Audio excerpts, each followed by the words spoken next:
एक बार की बात है। गौतम बुद्ध ध्यान मुद्रा में बैठे थे। वहां पर एक आदमी आया। यह आदमी आलसीपन से बहुत ज्यादा परेशान था। यह आलसी व्यक्ति गौतम बुद्ध से कहता है, हे महात्मा, मेरी मदद कीजिए। मैं अपने आलस्य से बहुत ज्यादा परेशान हूँ। आप ही कोई उपाय बताइए जिससे मैं अपने आलस्य से छुटकारा पा सकूं। गौतम बुद्ध ने उस व्यक्ति से कहा, पहले मुझे यह बताओ कि तुम्हें क्यों लगता है कि तुम आलसी हो। आलसी आदमी कहता है, सिर्फ मुझे ही नहीं, मेरे परिवार के सारे सदस्य और मेरे आसपास के सभी लोगों को ऐसा लगता है कि मैं आलसी हूँ। महात्मा बुद्ध ने फिर उससे पूछा, क्या तुम जानते हो कि आलस्य क्या होता है? उस व्यक्ति ने कहा, नहीं महात्मा, मैं नहीं जानता, किंतु मैं इतना जरूर जानता हूँ कि आलस बहुत बुरी चीज है। इसकी वजह से मेरे जीवन में बहुत नुकसान होता है। मेरा कार्यभार बिगड़ता है और हाँ, इसी आलसपन के कारण लोग मुझ पर भरोसा नहीं करते, जिम्मेदारी नहीं सौंपते। महात्मा बुद्ध बोले, जिस परेशानी से तुम छुटकारा पाना चाहते हो, पहले उसके बारे में पूरी जानकारी हासिल कर लो, तो उससे छुटकारा पाना आसान हो जाएगा। आलसी व्यक्ति बोला, हे महात्मा, इतनी समझ तो मुझ में नहीं है। आप ही मुझे इस समस्या के बारे में जानकारी दीजिए। महात्मा बुद्ध बोले, आलस्य एक मानसिक अवस्था है, एक विचार है जिसके कारण जाने अनजाने में हम खुद ही पैदा करते हैं। आलस्य दो मूलभूत कारणों से पैदा होता है। पहला है शारीरिक और दूसरा है मानसिक। शारीरिक कारणों में पहला कारण है गलत तरह का भोजन।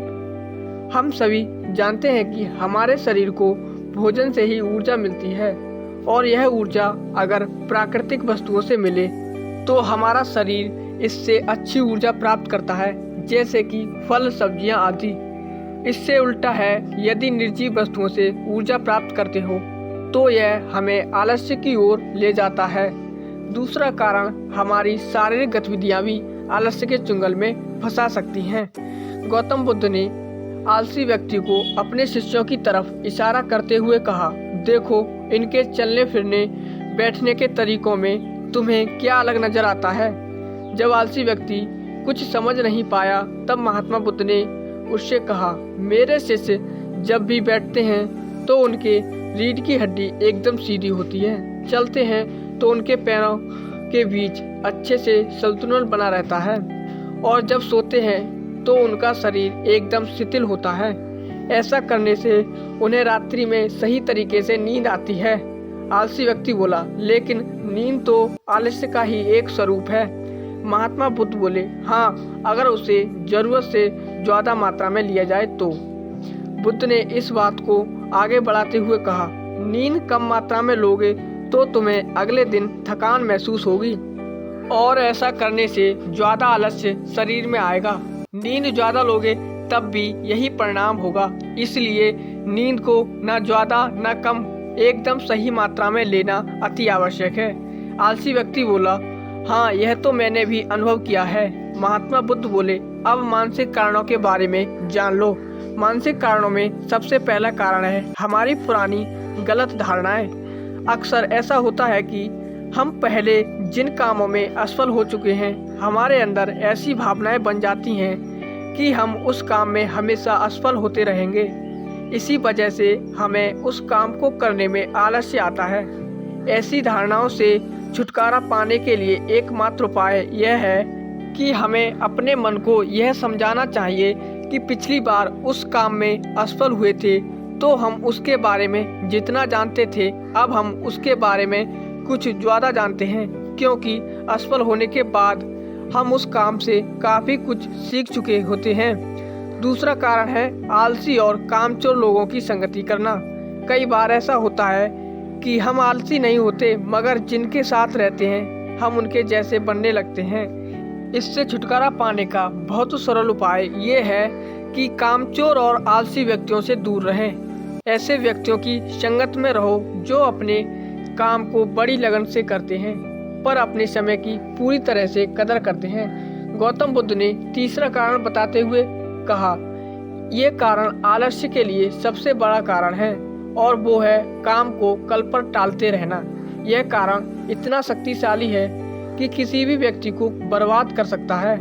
इससे बचने का आसान उपाय है कि जो काम जितनी जल्दी संभव हो सके उतनी ही जल्दी कर लेना चाहिए। महात्मा बुद्ध ने आलसी व्यक्ति से एक सवाल पूछा, मान लो तुम किसी जंगल में फंस गए हो और अंधेरा होने वाला है, तो तुम क्या करोगे? आलसी व्यक्ति बोला, मैं जल्दी से जल्दी उस जंगल से बाहर निकलने का कोई रास्ता तलाश करूंगा ताकि मैं अंधेरा होने से पहले वहां से निकल सकूं। गौतम बुद्ध बोले, अगर तुम्हें काफी देर ढूंढने पर कोई रास्ता ना मिले तब तुम क्या करोगे? आलसी व्यक्ति बोला, मैं तब भी अपनी तलाश जारी रखूंगा, क्योंकि ऐसी परिस्थिति में मेरे पास कोई दूसरा रास्ता नहीं होगा। गौतम बुद्ध बोले, बिल्कुल सही, और यही है मानसिक स्तर पर आलस्य का चौथा कारण, किसी भी निश्चित लक्ष्य का ना होना। यह भी हमें आलस्य की ओर ले जाता है। अब सुनो 5वें कारण के बारे में। गौतम बुद्ध बोले, सोचो कि तुम्हारे पास ढेर सारे सोने के आभूषण हैं जो तुम्हें एक जगह से दूसरी जगह ले जाना है। तुम चलते चलते थक जाते हो और किसी पेड़ के नीचे बैठ जाते हो और तभी तुम्हें दूर से तुम्हारी तरफ दौड़ता हुआ एक डाकू दिखाई देता है।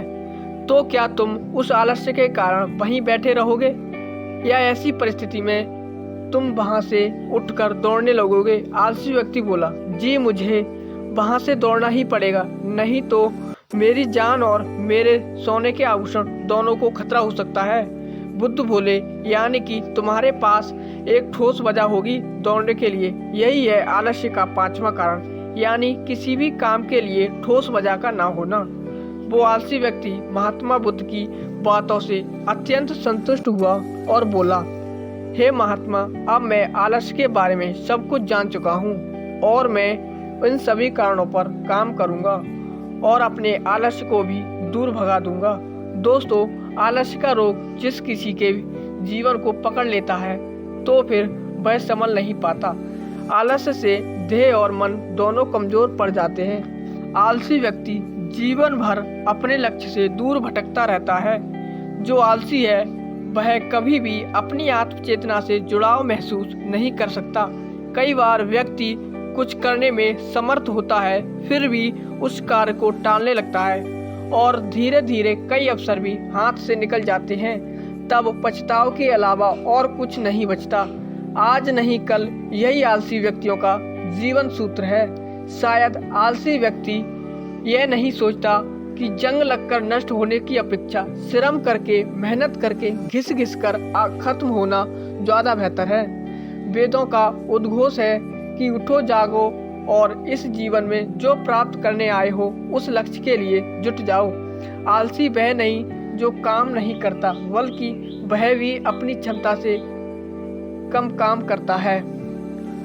आलसी सिर्फ यह नहीं कि जो अपने दायित्व के प्रति ईमानदार नहीं होता, बल्कि वह भी आलसी है जिसे अपने कर्तव्य का बोध नहीं होता। क्षमता से कम काम करने पर भी हमारी शक्ति क्षीण हो जाती है और हम अपनी असीमित ऊर्जा को सीमा में बांधकर उसका सही उपयोग नहीं कर पाते। आलसी व्यक्ति अकर्मण्य होता है, इसलिए उसे दरिद्रता भी जल्दी आती है।